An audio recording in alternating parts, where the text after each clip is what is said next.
The billionaire runs away, and inside the elevator she says, "I hurt that man in the past. Hello, my friends, how are you today? I hope your day has been filled with moments of peace and joy. Whether you're just starting your morning or winding down after a long day's work, I want you to know that I'm grateful you're here with me. Take a deep breath, settle in, and let me tell you a story about second chances, broken promises, and the courage it takes to face the person you hurt most. This is a story about Celeste and Ryan, and how sometimes the universe gives us one more chance to make things right." The California sun beat down on the Melbrook Hotel's marble steps as Celeste Davenport reviewed the quarterly reports on her tablet. At 25, she'd inherited more than just a luxury hotel empire. She'd inherited the loneliness that came with it. Her late father's kingdom of glass and gold stood as a monument to success, but Celeste lived in its shadows, a queen without a kingdom of the heart. Her royal blue blazer contrasted sharply against her sun-bronzed skin, a testament to countless empty afternoons spent walking the beach alone. The denim shorts she wore were a small rebellion against the business formal her board expected, paired with elegant blue heels that clicked authoritatively across the lobby's polished floors. She was beautiful in the way distant lighthouses are beautiful, meant to be admired from afar, never approached. "Ms. Davenport, we have a new maintenance hire starting today," her hotel manager Patricia said, appearing at her elbow with a clipboard. Ryan Walker.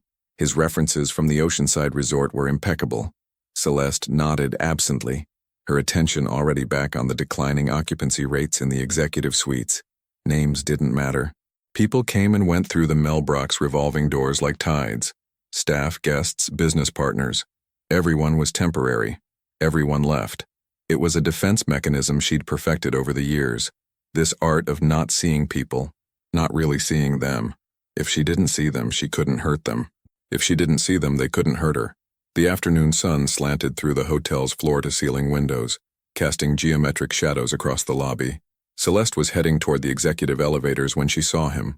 Blue uniform, yellow gloves, dark hair slightly too long for regulation, curling at the collar. He was bent over, methodically cleaning the brass railings with the kind of focus that suggested he'd rather be anywhere else. Something about the way he moved, efficient, dignified despite the menial task, made her pause. Then he looked up. The world didn't stop. It shattered. Ryan Walker, 10 years older, broader in the shoulders, face weathered by time and experience. But those eyes were the same ones that had looked at her with such hope on a summer night a decade ago, when she'd promised to come back. She'd lied. The tablet slipped from her fingers, clattering against the marble floor. The sound echoed through the lobby like a gunshot. Ryan's eyes met hers, and in that instant, she saw recognition dawn across his features. His expression shifted from professional neutrality to something raw and unguarded. Surprise, pain, and something else she couldn't name. Celeste ran. She didn't think, didn't calculate, didn't maintain the icy composure that had become her trademark. She just ran, her heels clicking frantically against the floor, her breath coming in short gasps. The elevator was 20 feet away. 15. 10. "Ms. Davenport?" Patricia called after her, confusion evident in her voice. The elevator doors opened just as she reached them. She stumbled inside, jabbing at the button for the penthouse floor with trembling fingers. The doors began to close, and through the narrowing gap, she saw Ryan straightening up, his cleaning cloth hanging forgotten from his hand, watching her flee. The doors sealed shut. Celeste leaned against the elevator's mirrored wall, her reflection showing a woman she barely recognized. The composed CEO was gone, replaced by a frightened girl in expensive clothes. Her hands shook as she pressed them against her face. "I hurt that man in the past," she whispered to her reflection. The words hung in the elevator's confined space, an admission that felt like absolution and condemnation all at once. "I hurt him, and I never apologized. I never explained. I just disappeared." The elevator hummed its way toward the top floor, each second feeling like an eternity. Memories flooded back, uninvited and relentless. She was 15 again, spending the summer at her family's beach house in Crescent Bay. Her father was alive then, though always busy with business, always on the phone, always promising tomorrow for the quality time that never came. Her mother had died when Celeste was 7, leaving her father to raise her alone, or rather leaving staff to raise her while her father built an empire. That summer, though, that summer had been different. The elevator chimed, announcing her arrival at the penthouse. The doors opened to reveal her private residence, 2,500 square feet of luxury and loneliness. Floor-to-ceiling windows overlooked the Pacific Ocean, the same ocean she'd once walked along with a boy who made her laugh, who taught her that wealth wasn't the same as richness. Celeste kicked off her heels and walked to the window, pressing her forehead against the cool glass.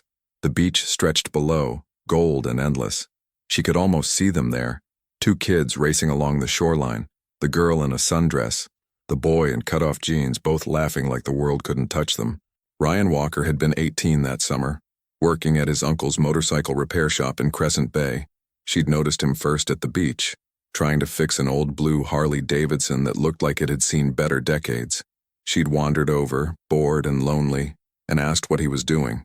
Bringing her back to life, he'd said, not looking up from the engine. This bike belonged to someone important, someone who understood that what you ride says something about who you are. What does a broken motorcycle say? She'd asked. He'd looked up then, his hands covered in grease, a smudge of oil on his cheek. His smile was crooked and genuine. That even beautiful things need someone to believe in them. She'd fallen in love with him that very moment, though she wouldn't admit it to herself for weeks. Ryan Walker, the mechanic's nephew with calloused hands and an encyclopedic knowledge of literature and philosophy. He'd quote Thoreau while teaching her to change spark plugs, recite Neruda while they walked the beach at sunset. "Your father owns half this town," he'd said one evening, as they sat on the pier watching the sun melt into the ocean. "But you're still the loneliest person I've ever met." "How can you tell?" she'd asked, defensive. "Because lonely recognizes lonely," he'd replied, reaching for her hand.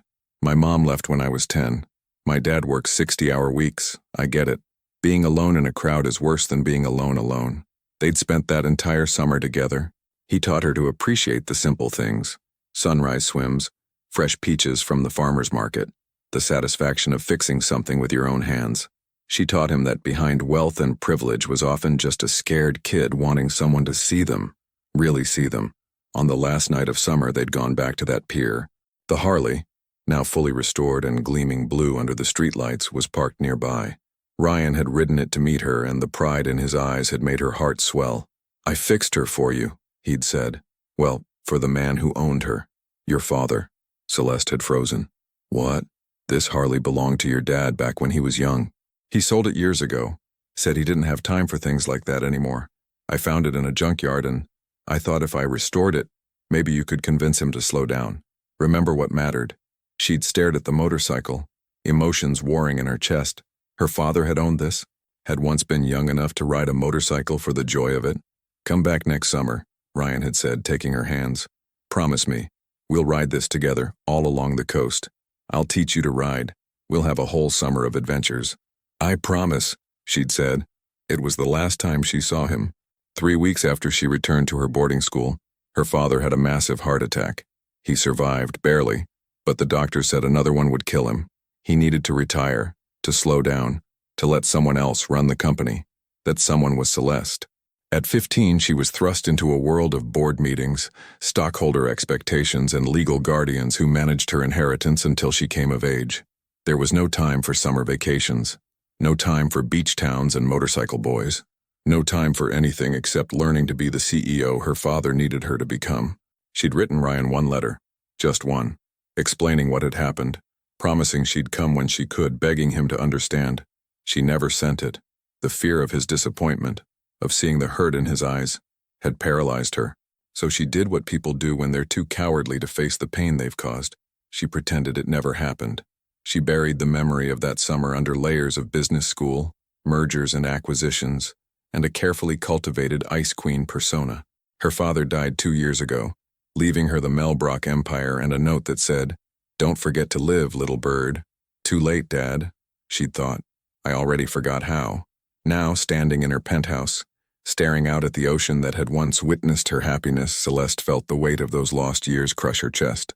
Ryan was here, in her hotel, wearing a janitor's uniform and yellow gloves, cleaning brass railings like his dreams were as tarnished as the metal.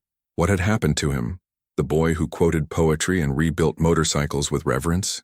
The boy who saw her loneliness and offered companionship instead of pity? Her phone buzzed, a text from Patricia. "Ms. Davenport, is everything all right? You seem distressed." Celeste ignored it. She couldn't explain what she didn't fully understand herself. How do you tell someone that you're haunted by a ghost made flesh, by a choice made 10 years ago that you've regretted every day since? She changed out of her business clothes, trading the blazer and shorts for simple jeans and a white t-shirt. For the first time in years, she didn't want to look like a CEO. She wanted to look like the girl Ryan had known, the girl who could spend hours talking about nothing and everything, the girl who hadn't yet learned to armor her heart. It was nearly 6 p.m. when she ventured back downstairs. The lobby was quieter now, the late afternoon lull before the dinner crowd arrived. She moved through the hotel like a ghost, nodding at staff, but not really seeing them, her mind racing with what she'd say if she found him. "I'm sorry, I never meant to hurt you. I was young and scared and stupid. Do you hate me? Can you ever forgive me?" She found him in the employee break room, sitting alone at a table with a worn paperback and a cup of coffee. He looked up when she entered, and for a long moment, they just stared at each other. "Mr. Walker," she said, her voice barely above a whisper. "Miss Davenport," he replied, his tone carefully neutral. He stood and she noticed he'd removed the yellow gloves. His hands were scarred now, the hands of someone who'd worked hard for everything he had. "How can I help you?" The formality in his voice was a knife to her gut. This was what she'd done. She'd taken warmth and turned it to ice. She started, then stopped. What could she say? Where could she even begin? "I didn't know you worked here. Just started today," he said, slipping the book into his pocket. She caught a glimpse of the title, Walden. Thoreau, of course. "Patricia mentioned you were impressed with my references. Ryan, It's fine, Ms. Davenport," he cut her off, not unkindly but firmly. "That was a long time ago. We were kids, people grow up, people change. You don't owe me anything." But that was the problem, wasn't it? She did owe him. She owed him an explanation, an apology, some acknowledgement that what they'd had mattered, that it had been real. "Can we talk?" she asked. "Please?" "Not here. Somewhere private." He studied her for a long moment, his expression unreadable. She could see the war happening behind his eyes, the part of him that wanted to say no, to protect himself, warring with the part that maybe, just maybe, wanted answers as much as she needed to give them. "Okay," he finally said, "but not tonight. I have another shift. Tomorrow? There's a coffee shop 2 blocks from here, The Grind, 7 a.m. "I'll be there," she promised. He nodded once, then picked up his coffee and walked past her, close enough that she could smell motor oil and soap, a scent that transported her back 10 years in an instant. She stood in the empty break room, shaking. This was real. This was happening. Tomorrow she'd face the boy, the man. She'd hurt, and she'd have to find words for feelings she'd spent a decade trying to bury. That night, Celeste couldn't sleep. She paced her penthouse, memories assaulting her from every angle. Around 2 a.m., she did something she hadn't done in years. She went to her father's old office, a room she'd kept preserved exactly as he'd left it. In the bottom drawer of his desk, wrapped in tissue paper, was a photograph. Her father, young and grinning, sitting on a blue Harley Davidson with his arms spread wide. On the back in his handwriting, "Freedom Machine. Before I traded dreams for dollars, don't make my mistakes, little bird." Celeste pressed the photo to her chest and cried for the first time since her father's funeral. Cried for lost summers and broken promises. Cried for a 15-year-old girl who'd had to become a CEO before she'd learned to be a person. Cried for Ryan, who'd waited for her, who'd restored a motorcycle as an act of love and hope. The next morning she arrived at The Grind at 6:45 a.m., wearing jeans and a simple blue blouse, her blonde hair loose around her shoulders instead of pulled into its usual severe bun. She ordered 2 coffees, black, the way she remembered Ryan liked it, and sat at a corner table by the window. He arrived exactly at 7, still in civilian clothes, worn jeans and a faded t-shirt that read, "Crescent Bay Motorcycle Repair." He paused when he saw the coffee waiting for him. "You remembered," he said quietly. "I remember everything, Ryan," she said. "That's the problem." He sat down, wrapping his hands around the coffee cup but not drinking. "So talk. You said you wanted to talk." Celeste took a deep breath. "My father had a heart attack 3 weeks after I got back to school that year. The doctor said he needed to step down, that stress would kill him. I was 15. I became his proxy, his heir apparent. I spent the next 3 years in intensive business training, learning to run a hotel empire instead of learning to be a kid. You could have written, called, sent some kind of message. I started a letter," she admitted. "I must have rewritten it 50 times, but every version felt like an excuse. How do you explain to someone that you're choosing duty over them? That you don't have a choice? I was a coward, Ryan. I was so afraid of hurting you that I hurt you worse by disappearing. You think? His voice was sharp, the first real emotion breaking through his careful control. I waited, Celeste. The next summer, I went to your beach house every single day for a month. I sat on that pier where we said goodbye, watching the road, thinking maybe today would be the day you'd come back. My uncle told me I was pathetic. My friends said I was stupid. But I waited anyway because you promised. The pain in his voice cracked something open in her chest. I'm so sorry. Sorry doesn't give me back that summer. Or the next one. Or the 10 years I spent wondering what I did wrong. Why I wasn't worth a phone call, a letter, anything. You didn't do anything wrong. Celeste reached across the table, stopping just short of touching his hand. Ryan, you were perfect. You showed me what it meant to be seen, to be understood. But I was 15 and terrified and completely unequipped to handle what happened to my father, to my life. I made a choice and it was the wrong one. I know that now. He pulled his hand back, standing abruptly. I need to go. I have a shift in an hour. Ryan, please. What do you want from me, Celeste? He asked, and the exhaustion in his voice made her heart break all over again. Forgiveness? Closure? What? I don't know, she admitted honestly. I saw you yesterday and all I could think was that I ruined the best thing that ever happened to me. And I wanted you to know that. I wanted you to know that you mattered. That summer mattered. That I've thought about you almost every day for 10 years. He stared at her for a long moment. The Harley, he said finally. The one I restored. I still have it. Celeste's breath caught. You do? Yeah. Couldn't bring myself to sell it, even when I needed the money. Even when keeping it felt like holding on to something that was already gone.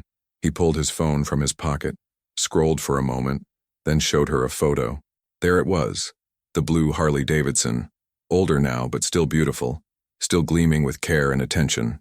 In the background of the photo, she could see a small garage workshop. You became a mechanic, she said softly. Motorcycles by day, janitor by night, he said with a bitter smile. Living the dream, right? Why are you working here? She asked. At my hotel. If you have your own shop. The shop barely breaks even, he said.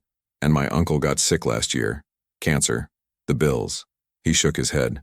I needed the insurance. The steady paycheck. Patricia told me the Melbrook had great benefits. She didn't mention the owner was someone from my past. Does she know? About us? There is no us, Celeste. There was an us 10 years ago. Now there's just you, a CEO with a guilty conscience, and me, the guy cleaning her hotel. He walked out, leaving his untouched coffee on the table. Celeste sat there for another hour, staring at the photo he'd shown her, which she'd screenshotted before he left. The Harley, her father's Harley, the symbol of everything that could have been. Hello, my friend, how was your day today? Is everything okay? I hope you're finding peace in the middle of whatever storms you're facing. Because sometimes life gives us challenges we never expected, and we have to decide, do we run from the hard conversations, or do we find the courage to face them? Over the next week, Celeste found herself doing something she'd never done before, actually seeing her staff. She learned names, asked about families, noticed that Maria in housekeeping had a daughter in college, that James at the front desk was saving for a honeymoon in Italy, and she watched Ryan. Not obviously, not in a way that anyone would notice, but she saw him in the hallways, in the lobby, taking his breaks in the employee break room with that same worn copy of Thoreau. He was unfailingly professional, courteous to guests, respected by his co-workers. He worked with quiet dignity, never complaining, never cutting corners. One evening she found him on the loading dock sitting on a crate during his dinner break, eating a sandwich and looking at something on his phone. She'd gone down there under the pretense of checking inventory, but really, she'd followed him. Mr. Walker? She said. He looked up, surprise flickering across his face. Ms. Davenport, everything okay? Can I sit? He gestured to another crate. She sat, suddenly aware of how surreal this was. A billionaire CEO in designer jeans sitting on a loading dock with her janitor. I've been thinking, she said, about what you said, about there being no us. Celeste, let me finish, please. She took a breath. You're right. There is no us. But there could be. Not the us we were. I'm not naive enough to think we can go back. But maybe we could be friends? Start over? I know I don't deserve it, but why? He interrupted. Why do you want this? Is it guilt? Pity? What? Because for 10 years I've been alone. she said quietly. I've had employees, business partners, people who want things from me or want to give me things, but I haven't had a friend. I haven't had someone who sees me, really sees me. And you did once. Maybe you can't anymore. Maybe I've changed too much, but I'd like to try. He was quiet for a long time, then, I'm not your project, Celeste.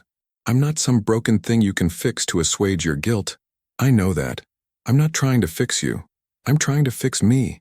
And you think I'm the answer? No, she said honestly, but I think talking to you might help me figure out what the question is. Despite himself, he smiled just a little. That's very thorough of you. I learned from the best. They sat in silence for a while, watching the sun set over the city. Finally, Ryan spoke. My uncle died 3 months ago, he said quietly. The cancer one. I was with him at the end. He told me I was wasting my life being angry at ghosts, that holding on to the past was keeping me from having a future. I'm sorry about your uncle, Celeste said. I remember him. He let us use his garage that summer. Yeah, he liked you. Said you had more sense than most rich kids. Ryan looked at her. He also said that people make mistakes when they're young and scared, and that forgiveness isn't about letting someone off the hook. It's about releasing yourself from the weight of carrying anger. Was he talking about me? He was talking about my mom, actually. She left when I was 10, and I spent years hating her for it. But he was right. The anger was just heavy, exhausting. Have you forgiven her? I'm working on it. He stood, brushing crumbs from his jeans. My shift starts in 10 minutes, but Celeste, if we're going to try this friend thing, I need you to be real with me. No CEO mask, no pretending everything's fine. Real. I can do real, she said, standing too. I'm terrified most of the time. I don't know if I'm running the hotel right. I eat dinner alone every night. I haven't had a meaningful conversation with anyone in so long I've forgotten what it feels like. Real enough? He studied her face, and something in his expression softened. Yeah, that's real. Over the next few weeks, they fell into a tentative routine. Coffee twice a week before his shift at the grind became sacred. 6:45 a.m. on Tuesdays and Thursdays, when the rest of the world was still sleeping and they could talk without the weight of their roles pressing down on them. During those early morning meetings, Celeste learned that Ryan had gone to community college studying literature before money ran out. He'd wanted to be a teacher, but his uncle's illness brought him back to Crescent Bay, back to motorcycles. Working with my hands, fixing things that are broken. There's a kind of poetry in that too, Ryan said one morning. Thoreau would call it honest work. Their conversations on the loading dock during his breaks became another ritual. Sometimes they talked about philosophy and literature, other times about the small, mundane details of their days. Once, they spent an entire 30 minutes in comfortable silence watching the sunset. Ryan's coworker Marcus found them one evening. After he left with an answer to his question about cleaning equipment, Celeste said, "They really like you." "I like them too." Maria's daughter got into UCLA. James finally proposed to his boyfriend. Kevin's been sober for 6 months. Ryan shrugged. "These are good people, they just want someone to notice." "You're good at that. Noticing. So are you. You just forgot for a while." The invitation to his motorcycle shop came 3 weeks into their tentative friendship. It was a Saturday evening, after a particularly brutal day of board meetings and budget reviews. Celeste had texted him, "I need to escape. Where do people go when they want to forget they're drowning?" His response came immediately. "My shop. Tomorrow 9 a.m. Bring work clothes you don't mind ruining." She showed up in old jeans she'd found in the back of her closet and a faded UCLA t-shirt that had belonged to her father. Ryan did a double take when he saw her. "What?" she asked, suddenly self-conscious. "Nothing. Just, I've never seen you in anything that wasn't designer or business casual. You look normal. Thanks, I think." "It's a compliment. Trust me." The shop was small but impeccably organized, every tool in its place. 3 motorcycles in various states of repair lined the walls. Tools hung on pegboards with the precision of someone who respected their craft. And there, in the corner, gleaming blue and chrome, was the Harley. It was more beautiful than she remembered. The blue was deep and rich, every chrome detail polished to mirror shine. The leather seat looked vintage with careful stitching. "Took me 3 years to get it right," Ryan said. "Every bolt, every piece. I wanted it perfect." He pulled a worn envelope from his workbench. Inside was a Polaroid. Her father, impossibly young, maybe 25, standing next to the Harley with friends. All 3 were laughing, wind-blown and happy. On the back, "Best day ever. Summer 1985, before everything changed." Celeste's throat tightened.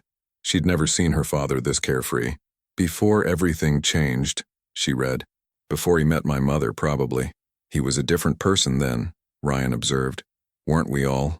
Ryan walked her through every detail of the restoration, showing where he'd had to fabricate custom pieces. His hands moved over the motorcycle with loving care. I always thought my father's legacy was the hotel, Celeste said. But maybe this was his real legacy, the reminder that life is supposed to be an adventure, not just a balance sheet. Both can be true, Ryan said. He built something meaningful. He just forgot to keep some meaning for himself. I don't want to make that mistake, Celeste said firmly. Celeste walked to it slowly, reverently. It's beautiful, Ryan. You did an amazing job. I told you I'd restore it, he said, coming to stand beside her. I keep my promises. The words hung between them, a gentle accusation and an offering all at once. I wish I'd been better at keeping mine, she said softly. We were kids, Celeste. Kids don't always know how to keep promises when life gets complicated. She ran her hand along the Harley's seat. This belonged to my father. Did you know that when you bought it? Not at first.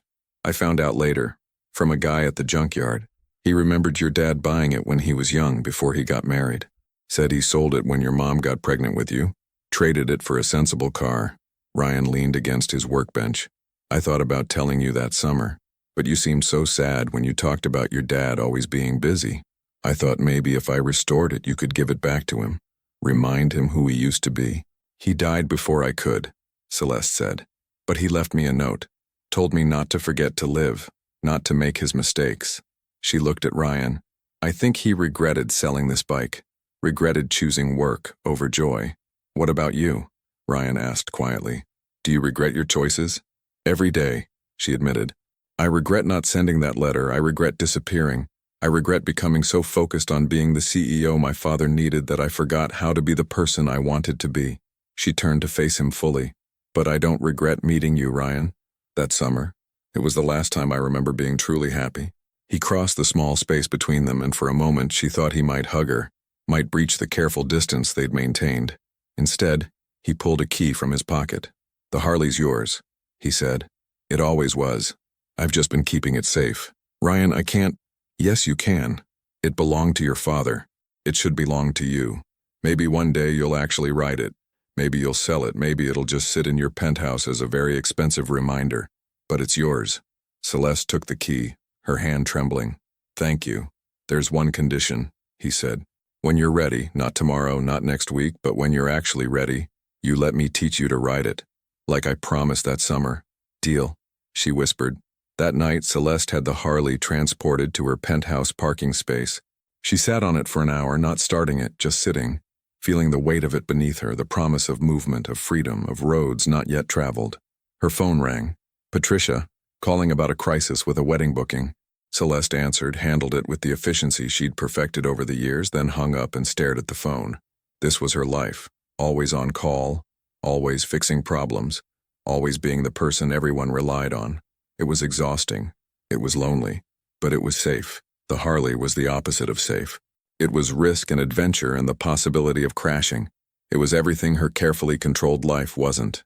Maybe that was the point. The next day was Sunday. Celeste showed up at Ryan's shop at 9 a.m. with 2 coffees and a nervous smile. Teach me, she said. I want to learn to ride. They spent the day in an empty parking lot behind an abandoned shopping center, Ryan patiently explaining throttle and clutch and brake.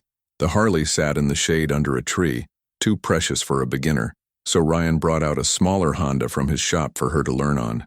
Motorcycles aren't like cars, he explained, standing beside the Honda while Celeste sat nervously on the seat. Cars forgive mistakes. Motorcycles demand respect. You have to be present, aware of every small adjustment. It's meditation in motion. The first hour was humiliating. She stalled 6 times in a row, each time feeling the hot flush of embarrassment creep up her neck. Ryan never laughed, never showed impatience. He just said calmly, Again, you're overthinking the clutch release. Feel it, don't think it. Easy for you to say, she muttered, wiping sweat from her forehead. You've been doing this since you were a teenager. I was awful at first too, he said, crouching beside the bike so they were at eye level. My uncle made me practice in this same parking lot for 3 months before he'd let me on a real road. I cried the first time I dropped his bike. I was 16 and I cried like a baby. What did he do? He helped me pick it up, checked for damage, then made me get back on. Said the only real failure was giving up. By noon, she'd managed to ride in a straight line for 50 feet without stalling. It felt like winning an Olympic medal. Lunch break, Ryan announced, pulling out a cooler from his truck. You've earned it. They sat in the shade, eating sandwiches he'd packed, turkey and avocado, her favorite from that summer 10 years ago. She was surprised he remembered. You always paid attention, she said, taking a bite, even to small things. What I liked to eat, what made me laugh, what scared me. You made it easy, he said. You were authentic back then. No walls, no pretense, just Celeste. I miss that version of me, she admitted quietly. The girl who could spend hours talking about nothing, who wasn't calculating every word, every gesture. She's still in there, Ryan said, nodding toward the motorcycle. I see her every time you fall and get back up. Every time you curse at the clutch and try again. That's the real you, stubborn, determined, refusing to quit. The afternoon brought slow progress. She fell twice more, scraping her palms on the pavement. The second fall was harder, the bike slipping out on a turn she'd taken too fast. She lay on the hot asphalt, fighting back frustrated tears. Ryan helped her up, checking for injuries. Are you hurt? Only my ego, she said, her voice cracking. Hey, he said softly, hands on her shoulders. You're doing great. This is hard. The fact that you keep trying, that's what matters. I'm a CEO who can't even ride a motorcycle, she said, tears spilling over. It's pathetic. No, what's pathetic is being too afraid to try. You're here, Celeste. You're trying. That's brave. She looked up at him. Why are you being so nice to me? After what I did? Ryan was quiet. Because holding on to anger was killing me. Because forgiveness isn't about you, it's about me choosing not to carry that weight. And because part of me never stopped caring about you, and I don't know what to do with that. The confession hung between them, raw and honest. Ryan, come on, he said, stepping back. One more try, then we call it a day. By sunset, she could ride in a straight line, execute basic turns, start and stop with approaching competence. As they packed up, Ryan said, same time next week? Yes. Then, Ryan, thank you for seeing something in me worth saving. I'm not trying to save you, he said. I'm just here, whatever that means. It became their Sunday ritual. Motorcycle lessons in the morning in that same parking lot, where Celeste slowly learned to trust the machine beneath her. Then lunch at a taco truck run by a Mexican family who knew Ryan by name. Come here every Sunday, Rosa, the owner, said, pressing churros into Celeste's hands. Ryan, you need to feed this girl. I feed her tacos, Ryan protested, grinning. Celeste found herself laughing more than she had in years during those lunches, sitting on the curb, sharing food, talking about everything and nothing. Afternoons were spent in his shop. Under Ryan's patient instruction, she learned to change oil, adjust mirrors, troubleshoot engine problems. This is meditation, she said one afternoon, hands covered in grease. My mind is completely here, completely focused. That's the point, Ryan said. The world gets loud, but here, in this moment, it's just you and the work. Simple, honest. During those Sunday afternoons, Celeste talked. Really talked. She told him about her father's death, about the crushing weight of expectations. I had to fire someone once, she said. This woman, mid-50s, stealing small amounts. I knew she had a sick husband, medical bills. I understood why, but I also knew that if I didn't fire her, it sent a message. What did you do? I fired her. Then I wrote her a personal check for twice what she'd stolen anonymously. I told myself it was justice, mercy, but really I was just trying not to hate myself. Ryan looked at her. That tells me you care. You see people, even when you have to make hard choices. One Sunday, Ryan taught her to work on the blue Harley. Actually work on it.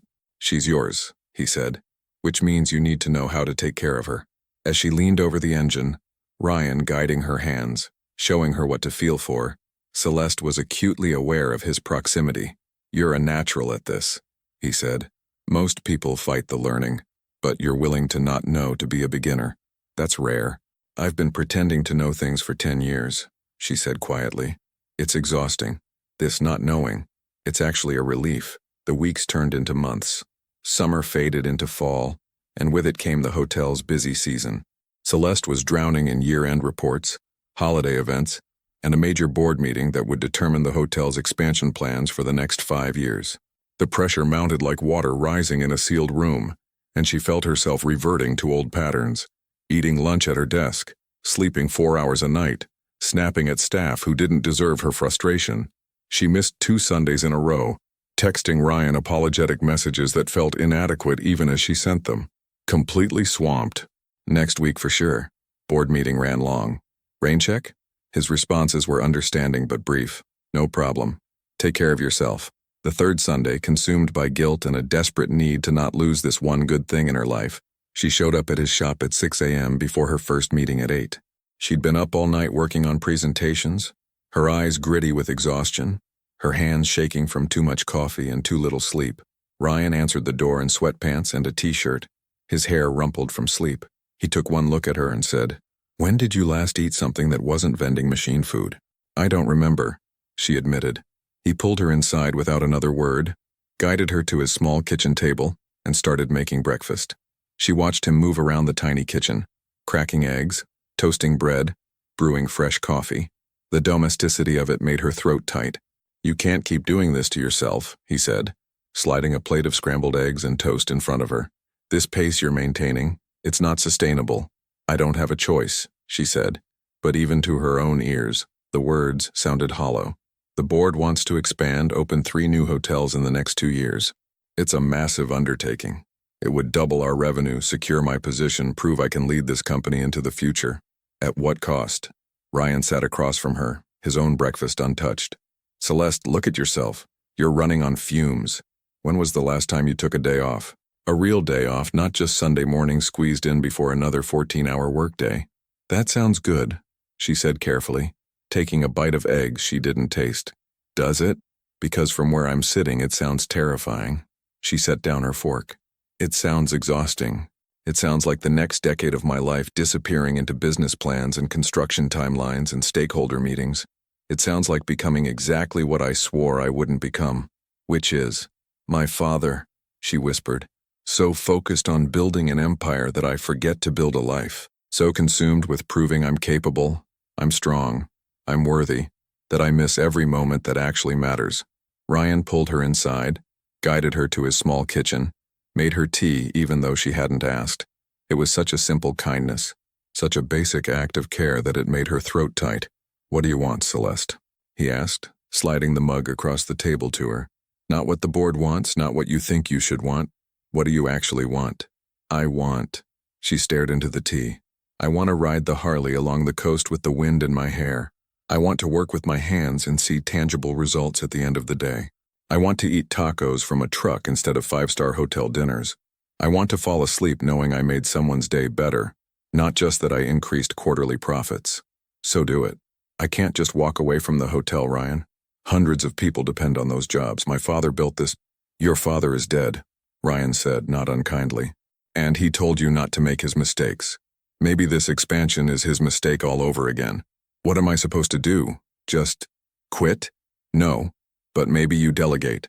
Hire someone brilliant to be COO. Let them handle the expansion while you focus on what you're actually good at. Which is caring about people," he said simply. "I've watched you these past few months, Celeste. You know every staff member's name now. You ask about their families. You approved Maria's daughter's scholarship application without being asked. You personally thanked James for working overtime during that conference disaster. That's your strength, seeing people, valuing them. Let someone else chase profits. You chase purpose." It was the most he'd said to her in one sitting, and every word felt like truth she'd been too afraid to admit.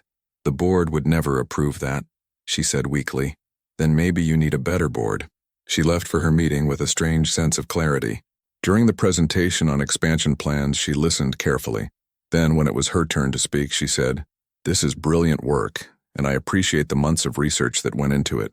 But I'm going to table this for now. Instead, I'm proposing we focus on making our current hotel the best it can be. Better staff benefits, more community engagement, sustainability initiatives. Let's be the hotel that cares, not just the hotel that grows." The room erupted in protests. Several board members threatened to resign. One called her naive. Another said she was throwing away her father's legacy. Celeste stood, gathered her materials, and said calmly, "My father's legacy was this hotel, yes, but his regret was that he forgot to live while building it. I won't make that mistake. If you can't support this direction, I'll accept your resignations. But I'm done sacrificing my humanity for profit margins. She walked out to stunned silence. Later, as Christmas lights began appearing on the hotel's exterior and carols played softly in the lobby, Celeste found herself thinking about blessings. Not the corporate kind, not the polite holiday greetings exchanged with business partners, but real blessings, the kind that mattered. She thought about her YouTube channel followers, the ones who listened to her stories of overcoming adversity, who found hope in narratives of second chances. She wanted to give them something real this Christmas. That night she recorded a message. Hello, my friends. As we approach this season of giving, I want to take a moment to thank you. Thank you for listening to these stories, for sharing in the journeys of people finding their way back to themselves. This Christmas, my blessing for you is simple. May you find the courage to face the people you've hurt, to seek forgiveness where it's needed, and to offer grace where it's deserved. May you remember that it's never too late to choose differently, to be better, to embrace the life you want instead of the life you think you should have. From my heart to yours, may your holidays be filled with genuine connection, honest conversations, and the warmth of relationships restored. She posted it, then went to find Ryan. He was in the hotel's basement, emptying trash from the conference rooms. She watched him work for a moment. This man who had every reason to hate her but had chosen, slowly and carefully, to let her back into his life. Ryan? She called softly. He turned, surprised. Celeste, what are you doing down here? Looking for you. She stepped closer. The board meeting didn't go well. I basically told them they could support my vision or resign. And 3 resignations so far. Probably more coming. Are you okay? I'm terrified, she admitted. But also, free? Is that crazy? No, he said, setting down the trash bag. That's clarity. I've been thinking about what you said, about delegation, about focusing on what I'm good at. She took a breath.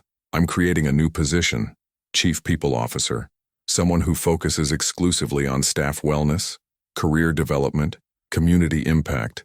I want the Melbrook to be known for how we treat people, not just how much money we make. That's great, Celeste. I want you to apply for it. His eyes widened. What? You see people, Ryan? Really see them? You'd be perfect. I'm a janitor with a high school diploma, he said incredulously. I don't have a business degree or HR experience or... You have something better. You have empathy, wisdom, and the ability to make people feel valued. The rest we can teach. She pulled out a folder from her bag. I had Patricia draft a job description.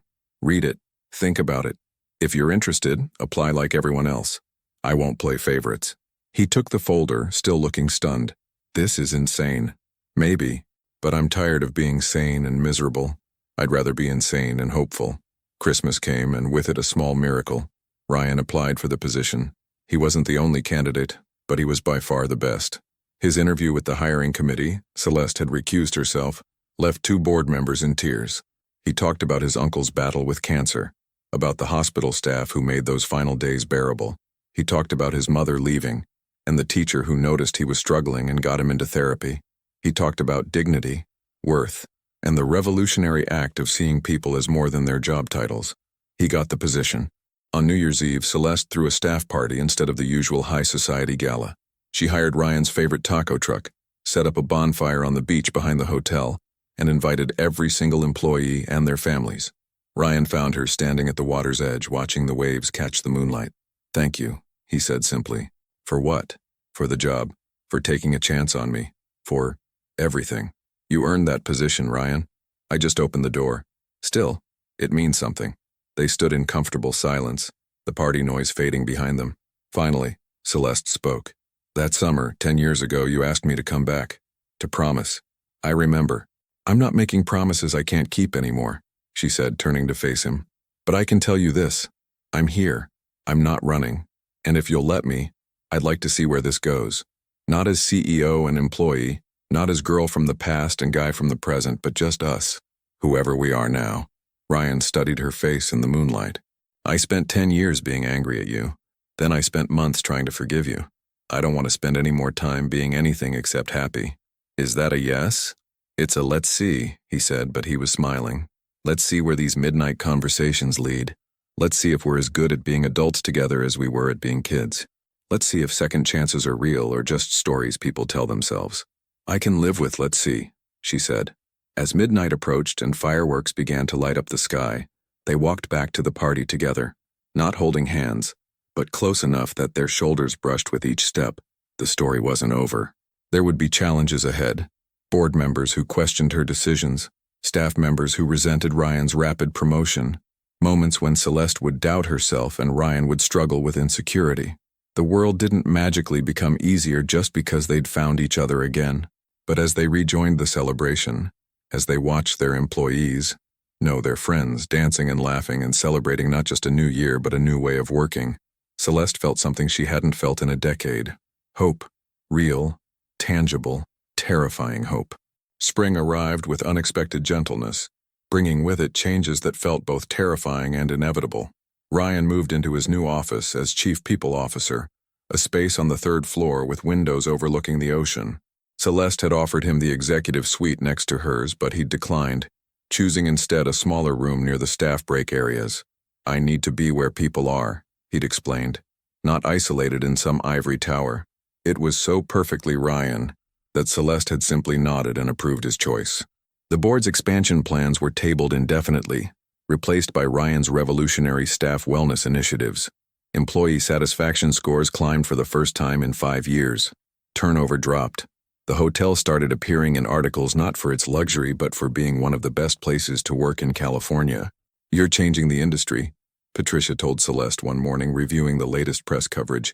"Other hotels are calling, asking how we did it." "It wasn't me," Celeste said honestly. "It was Ryan. I just got out of his way." Their Sunday motorcycle lessons continued, but now they rode together. Celeste on the blue Harley, Ryan on his own bike, a black Indian Scout. They'd take the coastal highway north, stopping at small diners and roadside viewpoints, talking about everything and nothing. It was during one of these rides, on a particularly beautiful April morning, that everything changed.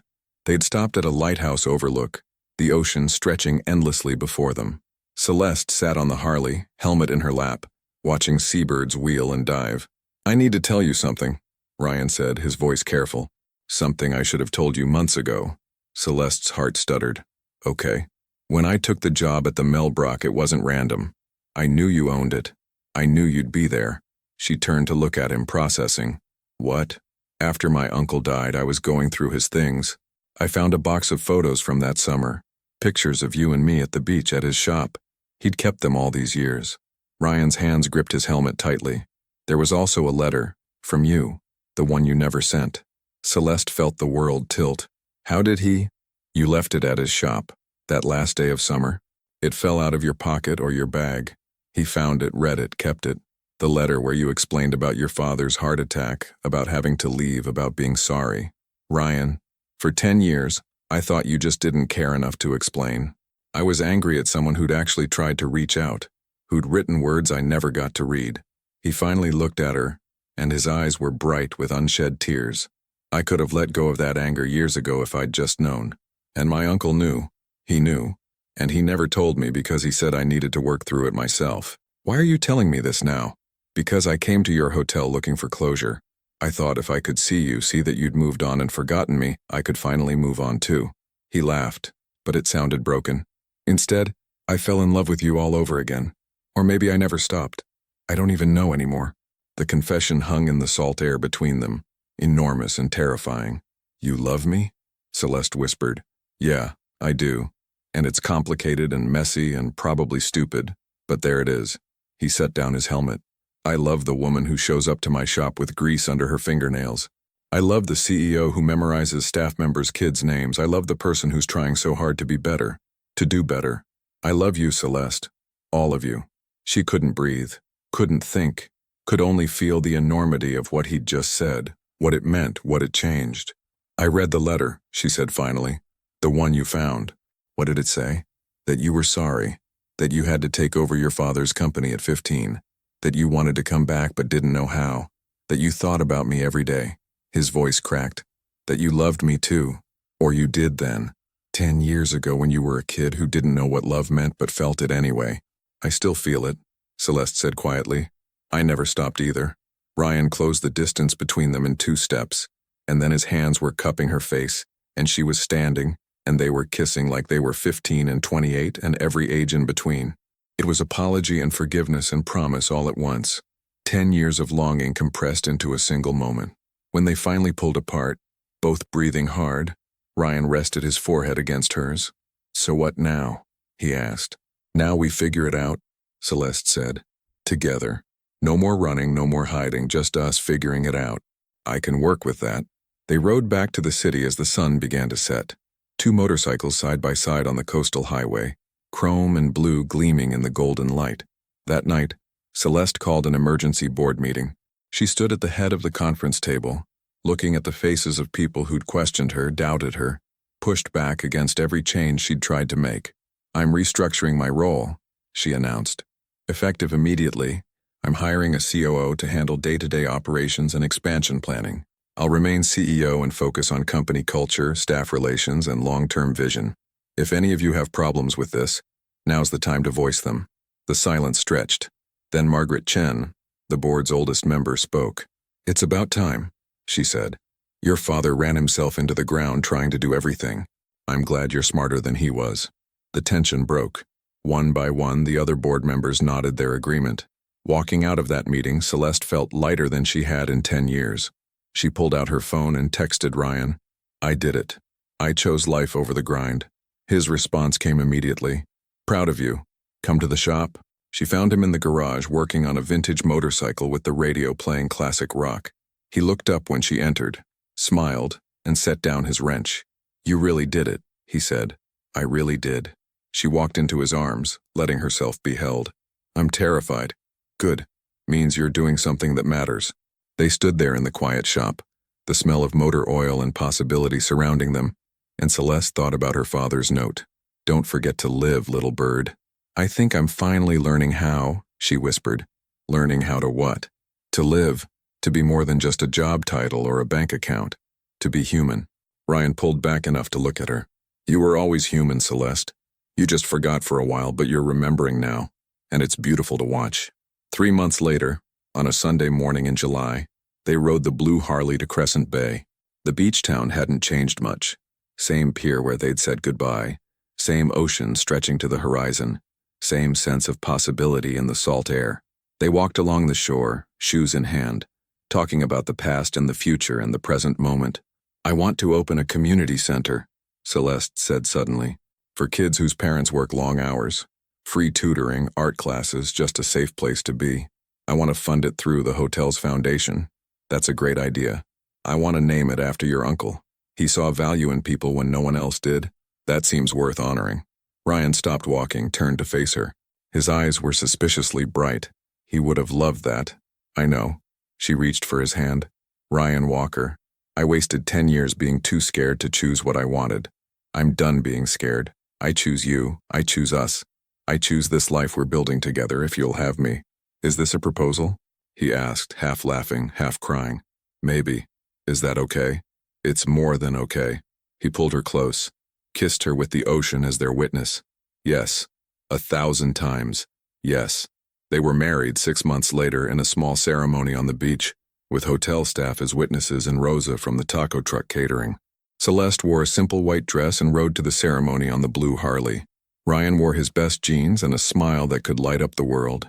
"Your father would be proud," Margaret Chen said at the reception, raising her glass. "Not because you built his empire bigger, but because you built yourself a life. That's the real legacy." As the sun set and the party moved from beach to bonfire, Celeste stood with Ryan watching the waves, his arm around her waist, her head on his shoulder. "You know what's funny?" she said. 10 years ago I thought losing you was the worst thing that could happen. But maybe we needed that time apart. Maybe we needed to become who we are now so we could build something real." "Maybe," Ryan agreed. "Or maybe we just got a second chance and we're smart enough not to waste it." That too. They stood there as stars began to appear. Two people who'd found their way back to each other through forgiveness, growth, and the courage to choose love over fear. The blue Harley sat nearby, chrome gleaming in the firelight, a symbol of everything lost and everything found. Tomorrow they'd ride it north along the coast, just the two of them in the open road. But tonight they had this: the ocean, the stars, and the promise of all the tomorrows yet to come. "Thank you," Celeste whispered. "For what?" "For waiting, for forgiving, for loving me even when I didn't deserve it." "You always deserved it," Ryan said firmly. "You just needed time to believe it yourself." And there, On a beach in California with the ocean singing its eternal song, Celeste finally understood what her father had meant. Life wasn't about the empire you built or the money you made. It was about the moments like this, the quiet ones, the ones filled with love and peace and the simple joy of being exactly where you were meant to be. She'd learned to live, and it was beautiful.